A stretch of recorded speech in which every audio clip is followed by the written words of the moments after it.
Une prise de parole réussie, c'est le fruit d'une multitude de facteurs bien maîtrisés.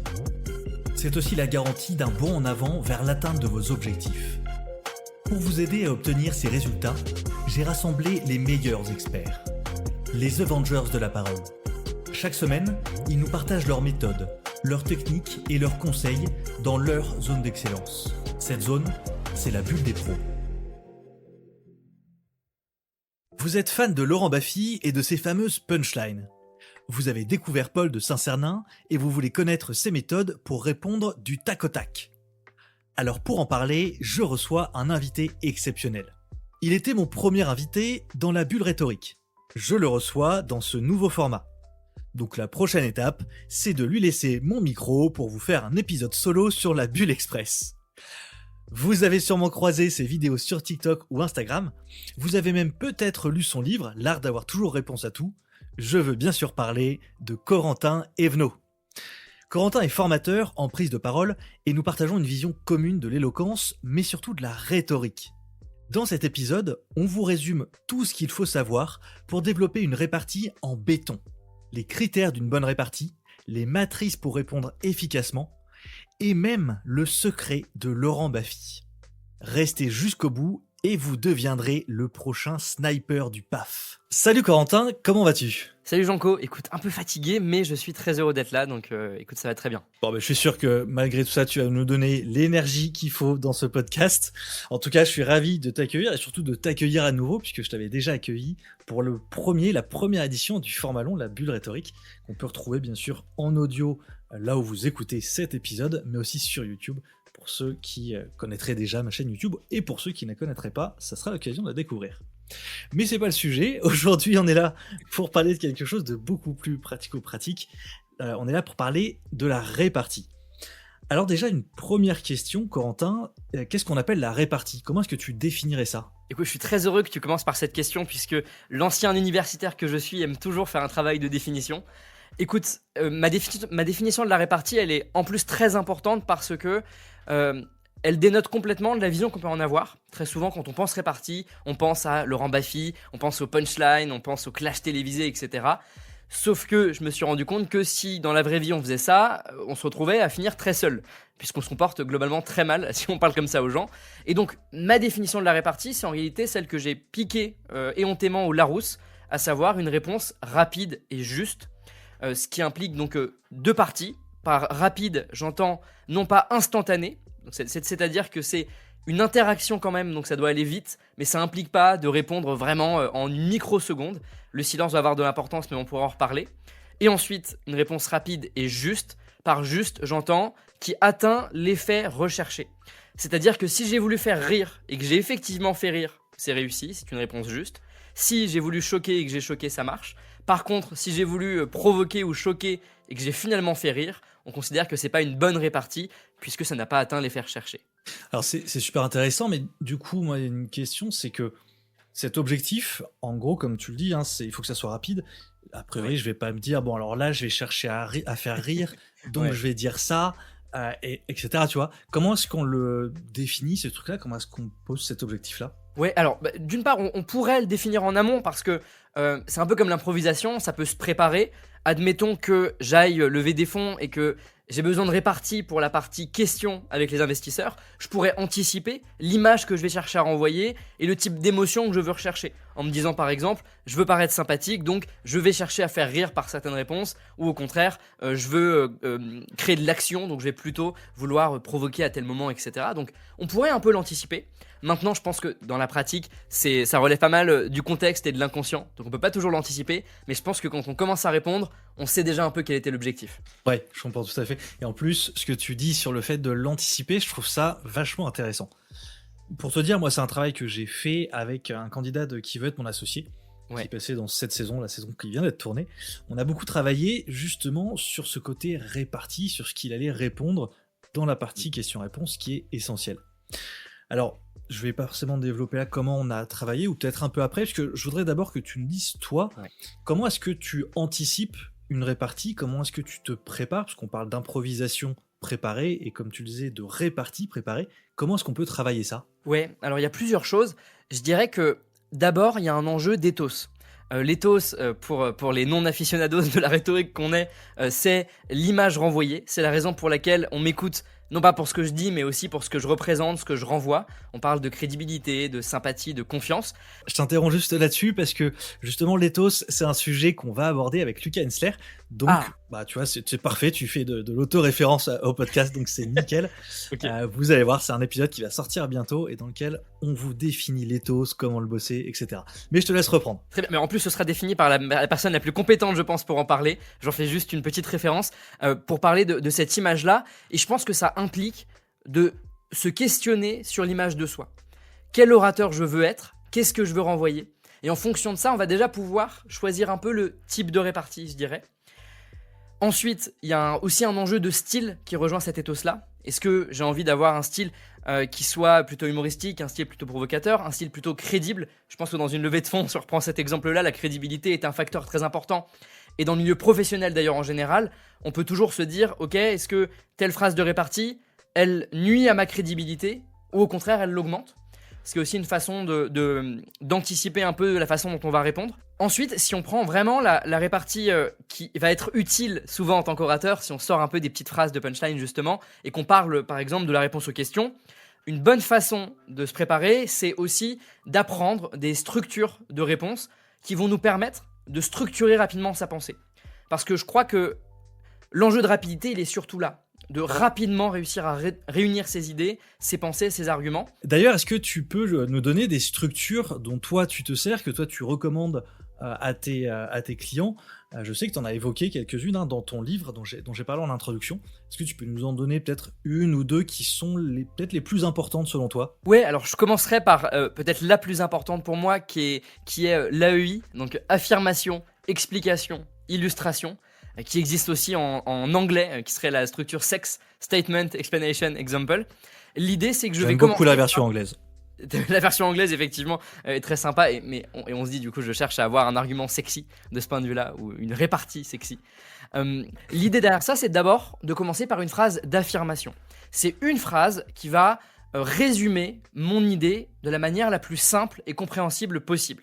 Ça va me servir dès le départ à présenter au public, aux investisseurs, à mes interlocuteurs, l'idée que j'ai envie de défendre, ce à quoi je vais aboutir. Et ça me permet à moi aussi de m'assurer que je suis clair en ayant dès le départ le point B vers lequel je vais diriger ma réponse. Et donc dès que je me perds, c'est un peu comme mon adresse dans Google Maps, dès que je me perds, je vais revenir à cette phrase-là. Ensuite, comme cette phrase elle est un peu réductrice, je vais l'expliquer, donc je vais la développer. C'est la partie plutôt rationnelle de la réponse. Et pendant que j'explique, je peux déjà réfléchir à un exemple. Et je vais venir ajouter un exemple pour terminer, une illustration pour AEI, qui va venir rendre vraiment concret, visuel et réussir à mettre un peu le dernier coup de marteau sur le clou de notre réponse. Est-ce que tu peux nous donner un exemple d'utilisation de cette matrice? Admettons que tu me demandes pour quelle raison, diable, je veux légaliser le cannabis. C'est évidemment pas forcément mon opinion, mais c'est vraiment pour l'exemple, je le précise. Eh bien, je pourrais commencer par une première phrase qui va être ma position et l'argument général. Donc ce serait « Je souhaite légaliser le cannabis pour des raisons de santé ». En une phrase, on sait que ma position, c'est pour légaliser le cannabis et que mon argument, ce sera la santé. Ensuite, je l'explique en disant par exemple « Aujourd'hui, lorsque le cannabis est consommé par les Français, il est généralement de très mauvaise qualité, il contient beaucoup de choses nocives qu'il ne sont pas possible de contrôler et qui font en sorte que les produits sont encore plus néfastes qu'ils ne seraient s'ils étaient légaux. » Et je terminerai par un exemple, ici qui sera totalement inventé. Par exemple, à Amsterdam, on sait que là où c'est légalisé, les produits sont en moyenne 50% moins néfastes pour la santé que ceux qui sont vendus sur le marché noir français. Et là, je m'arrête de parler. Et j'ai à la fois un argument équilibré parce que j'ai l'affirmation qui est le côté, je dirais, ethos, justement, donc image de soi. J'ai la partie rationnelle, ce qu'on appelle le logos avec l'explication. Et j'ai le côté un peu plus émotionnel ou concret avec le pathos. Et surtout, ça m'évite de faire des réponses interminables parce que j'ai étape 1, étape 2, étape 3 et après, je ferme ma gueule. J'ai terminé. Et j'arrête de partir sur un tunnel de 5 minutes. Excellente méthode, effectivement. C'est très proche aussi de ce sur quoi je travaille. Ça permet de mêler toujours l'abstrait, l'idée en elle-même et le concret, ce qui est extrêmement important. C'est comme ça qu'on peut comprendre une idée. Et tu nous parlais d'une autre matrice Est-ce que tu peux nous la donner aussi ou est-ce que c'est un secret que tu réserves à tes lecteurs? Non, non, non, ça va, les 2 sont consignés sur 4 ou 5 pages du livre, donc je peux me permettre de les dévoiler sans que le livre, n'en perde trop d'intérêt. La deuxième, je l'ai volée, celle-ci, à Dale Carnegie. Il me semble que c'est dans Comment parler en public, comme ça fait une référence supplémentaire d'un livre bien mieux écrit que le mien, même si le mien reste pertinent. Cette structure-là, c'est EAB, donc événement, action, bienfait. Donc là, c'est presque déjà une réponse, une structure qui pourrait servir pour le pitch en lui-même, même si elle est un peu courte, il faudrait un truc un peu plus fourni pour un pitch en tant que tel. Mais très simplement, je commence par un événement, je vais faire un constat, ça peut être un événement inventé comme un événement réel, qui va donner à l'action que je vais proposer une raison d'exister, une raison d'être. Ensuite, on va avoir l'action qui vient résoudre le problème lié à l'événement. Et je termine par les bienfaits, les bénéfices, la projection positive qui me fait dire non seulement c'est un problème important, non seulement c'est une bonne solution, mais plus encore, j'ai envie d'appliquer la solution et de l'effectuer.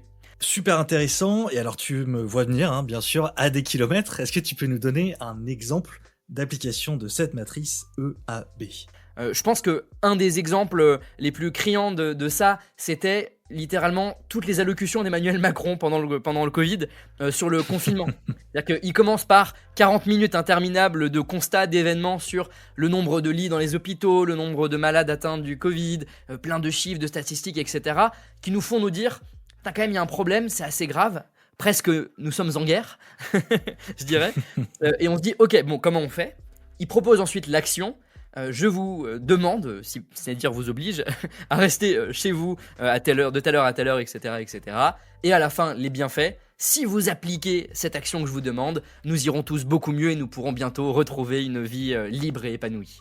Ok, donc on a effectivement deux matrices qui sont assez différentes finalement. Et comment est-ce qu'on choisit entre les deux? Est-ce qu'il y a un contexte dans lequel c'est plus intéressant? Et surtout, comment est-ce qu'on choisit à la vitesse d'une répartie? Puisque tu l'as dit, il faut être assez rapide. Alors, comment on choisit? Je dirais que c'est consubstantiel à la structure. C'est-à-dire que l'AEI, le centre, c'est l'affirmation. L'affirmation de quoi? D'une idée ou d'un argument. Donc là, on est plutôt dans la logique de vouloir convaincre, de faire changer d'avis. C'est très souvent le cas dans la réponse aux questions, par exemple, dans le cadre d'une levée de fonds, mais n'importe quelle prise de parole. À l'inverse, le AB, le point central, c'est le A, à savoir une action. Là, on est plutôt dans la logique de la persuasion. Je veux faire changer de comportement, je veux obtenir une action de mon public. Ce serait le cas, par exemple, où on me demanderait de justifier le bien fondé de telle action ou telle action. Donc ça, c'est plus pour le choix. Quels sont les critères? L'un est plutôt argumentatif, l'autre est plutôt lié à un appel à l'action. Alors après, pour bien choisir dans le moment, bon, on peut déjà retenir ces deux critères-là, mais en réalité, ça va être surtout, et c'est le cas pour littéralement tous les sujets de prise de parole, ce sera le cas pour l'ensemble des personnes que tu recevras dans ce podcast-là, je pense. L'enjeu, c'est l'entraînement et la préparation. C'est à force de s'habituer à s'entraîner qu'on a, je dirais, une forme d'intuition qui en fait n'est que le produit de l'entraînement, qui va se développer. Pour te donner un ordre d'idée, typiquement l'AEI, moi je me souviens qu'à l'époque où j'étais à l'université avec mon meilleur pote avec qui on travaillait beaucoup ces sujets-là, on s'enfermait dans une salle pendant 1 heure et on se donnait chacun notre tour un sujet et on devait faire des AEI en improvisation. Et quand tu passes 10, 15, 20 heures à faire ça, naturellement tu arrives à structurer rapidement grâce à ça et surtout tu sens quand le sujet implique de l'utiliser. Ouais. Et puis là-dessus, je dirais aussi que de toute façon, plus on fait de réparties, alors là c'est peut-être un peu proche de la punchline dans le sens où je l'entends, mais plus on en fait dans une discussion, etc., plus il y a de chances qu'il y en ait une qui marque l'auditoire en fait. Parce que en prenant des risques, en tentant des choses, etc., c'est aussi là qu'il y a des chances qu'il y en ait une qui sorte du lot. Donc moi, c'est quelque chose que je faisais beaucoup avec mes potes. Certains me disaient que j'avais plutôt une bonne répartie. En fait, je disais, mais vous vous en rendez pas compte, c'est pas que j'ai une si bonne répartie, c'est que j'entende 20 fois plus que vous. Donc dans le lot, il y en a une ou deux qui ressortent un peu de temps en temps, mais au ratio, je suis sans doute pas meilleur que vous, les gars. Ouais, c'est dans la quantité qu'on trouve la qualité parfois. Exactement. Donc ça rejoint un peu ce que tu disais. Tout à fait d'accord. Et je ne peux qu'encourager à prendre des risques. J'allais dire des risques mesurés, mais je pense que la crainte d'aller trop loin, elle est parfois trop présente et infondée parce qu'il y a de toute façon une pression du contexte qui est telle qu'on va se rendre compte un peu quand on va trop loin et ça va rarement arriver. Et il y a une phrase d'ailleurs de Jean Cocteau que j'adore qui disait le tact dans l'audace, c'est de savoir jusqu'où on peut aller trop loin. Et je crois que c'est un peu ça la répartie. Ah, je la connaissais pas du tout, mais je l'aime beaucoup celle-là. Tu vois, je vais me la noter. Je l'ai piqué à un avocat à l'époque d'une conférence. Voilà, je le suis. Et tu vois, c'est ça aussi la répartie. Hein. Ça n'est que des phrases qu'on passe son temps à dire et qu'on passe son temps à répéter en faisant croire aux gens que c'est la première fois qu'on la sort. Bah, tu vois, c'est un peu justement là les deux choses que tu viens de dire, ça rejoint quelque chose que je trouve intéressant aussi dans la répartie. Ouais. C'est que on pense qu'une répartie c'est quelque chose qui est de l'éclair de génie, alors Ouais. qu'en fait, on peut très bien avoir plein de réparties et les sortir d'un coup. Il y avait, je crois que c'était Thierry Ardisson qui parlait de Baffy justement, de Laurent Ouais. Baffy, et qui disait qu'en fait, il y avait deux méthodes. Qu'il avait un truc où il entendait une phrase, et là, il y avait son ordinateur interne qui, d'un coup, faisait passer en revue toutes les idées de punchline qu'il avait bossé, qu'il avait anticipé, toutes les phrases qu'il avait préparées. Ouais. Et puis, s'il en trouvait pas une dedans, bah là, il essayait d'en trouver une. Mais qu'il y avait quand même cette partie vraiment préparation. Est-ce que toi, c'est un truc que tu fais parfois aussi, d'avoir justement des phrases pour tes clients où tu leur dis, bah, voilà, cette phrase-là, vous pouvez la ressortir à toutes les sauces, etc. Complètement. En fait, je ferai le lien avec deux stratégies pour rester dans le même nombre de stratégies que Laurent Baffy. La première chose, je dirais que c'est ce qu'on appellerait le choix d'un style qui est un peu, pour reprendre ton parallèle, le choix d'un type d'ordinateur. Je pourrais avoir plusieurs programmes, entre guillemets, dans mon cerveau, et ensuite passer les phrases qu'on me dit dans cet algorithme-là. Je pourrais me dire, par exemple, que y a un style, c'est l'autodérision. Et donc, dès lors qu'on m'attaque, on va me faire quoi que ce soit, je vais utiliser l'autodérision et ça devient très facile. Parce que n'importe quelle phrase, bah, j'ai juste à la prendre et à l'exagérer en riant encore plus de moi. À l'inverse, on a ce qu'on appelle l'ego trip. L'ego trip, c'est le penchant, l'opposé de l'autodérision. Dès qu'il y a une phrase qui m'est dirigée, je vais l'utiliser pour me mettre encore plus en valeur avec une forme d'arrogance qui est tellement extrême qu'on sent bien qu'elle est feinte. Et on pourrait aussi penser à la rétorsion. La rétorsion, c'est le fait de prendre une phrase et de la retourner contre son interlocuteur, de prendre la même structure.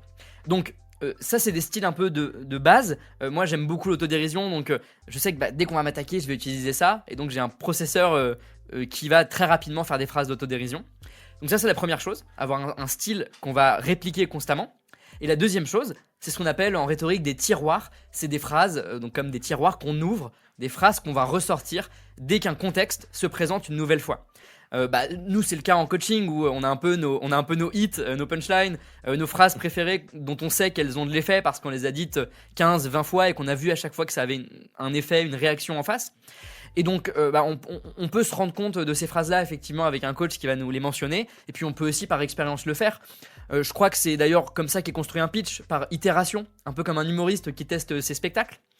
Et de la même manière, je pense qu'un humoriste d'improvisation qu'on irait voir 15 fois, on verrait des mécaniques, des phrases qui reviennent. Ok, quand il y a un prénom original que je demande, voilà le type de vanne que je vais faire. Et c'est un peu des phrases qu'on ressort tout le temps.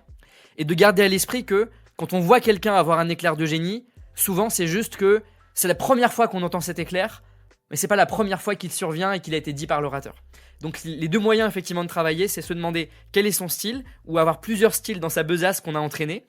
Et la deuxième possibilité, c'est de se faire une sorte de catalogue de tiroirs qu'on va réutiliser en conscientisant des phrases marquantes qu'on sort régulièrement. Et alors justement, tu viens là de sortir un truc que je trouve vachement intéressant sur la question d'une phrase qu'on a prise ailleurs, etc. Parce que pour moi, en fait, quand tu as dit au début une répartie, ce qui fait sa qualité, c'est que c'est une réponse rapide et juste. Et en fait, moi, il y a autre chose que je rajouterais dedans, un troisième critère qui est l'originalité. Parce que quand j'ai entendu une phrase que j'ai reprise et que j'ai utilisée, tant que la phrase originale n'est pas trop connue, ça pourra marcher. Maintenant, il y a des réparties qui sont connues de tous et qui en fait n'ont plus du tout cet effet waouh, parce que tout le monde dit ouais, non mais ça va, on l'a entendu 1000 fois cette vanne, ça marche plus quoi. Il n'y a plus cet effet de surprise. Est-ce que pour toi, c'est pas quelque chose qui pourrait manquer dans ce que tu as défini au début? Pour moi, ça rejoint le côté juste, c'est-à-dire que tu as voulu provoquer un effet de surprise et ça n'a pas fonctionné parce que ta phrase n'est pas surprenante. Donc ça n'atteint pas l'effet recherché qui était de l'impact à ce moment-là ou le fait de marquer. Mais effectivement, j'ai volontairement pris un terme large qui est juste pour pouvoir y mettre un peu dedans plein de choses, qui est un peu fourre-tout. Du coup, moi je le mettrais dans juste, mais tu as totalement raison. Et c'est le problème de plein de grandes citations qu'on a entendues des milliers de fois et qui n'ont plus aucun effet. Et ça vaut pour plein de figures de style. Tu vois, je parle souvent du chiasme, qui est une façon de construire une punchline qui consiste à prendre une phrase et à la retourner. Par exemple, tu vois, fume la vie avant qu'elle ne te fume. Tu vois, c'est un bon moyen de faire des punchlines, mais typiquement celle-là, elle a tellement été faite sur Facebook en 2012 qu'elle ne marche plus du tout. Euh, donc effectivement, tu as raison, faire attention à ce côté un peu original. La seule nuance que je ferais, c'est qu'on pourrait le compenser par une forme de running gag. La première fois, ça marche pas, au bout de 4 fois, ça devient peut-être marrant. Ouais. Ok, je comprends, ouais, tout à fait. On pourrait en jouer justement avec de l'autodérision.